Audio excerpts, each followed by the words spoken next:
তুমি মন কৰিছানে হঠাৎ যেতিয়া ফোনটো ভাইব্ৰেট হয় তুমি তৎক্ষণাত উঠি বহা যেন ইম্পৰ্টেণ্ট কিবা এটা কাম কিন্তু মা বা দেউতাই যেতিয়া মাতি থাকে তুমি শুনা কিন্তু ইগন'ৰ কৰা মাতিয়ে থাকে তেওঁলোকৰ মাতটো মুঠেই লাউড নহয়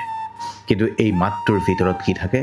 অলপ চিন্তা অলপ ভয় আৰু বহুত বেছি মৰম তুমি ভাবা পিছত কথা পাতিম এতিয়া মই ব্যস্ত হৈ আছোঁ কিন্তু সঁচা কথাটো কি জানা জীৱনত কেতিয়াও এই যে পিছত পাতিম পিছত নাথাকে এদিন এই একেই মাতটো শুনিবলৈ তুমি বহুত হেঁপাহ কৰিবা হাবিয়াস কৰিবা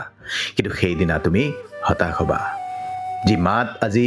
বৰিং লাগে এনয়িং লাগে সেইটো এদিন তোমাৰ আটাইতকৈ প্ৰিয় শব্দ হ'ব মনত ৰাখিবা আজিৰ পৰা যেতিয়া দেউতা বা মায়ে মাতিব কমেও এবাৰ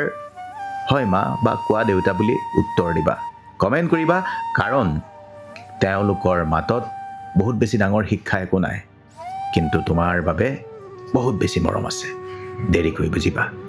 ভালে থাকিবা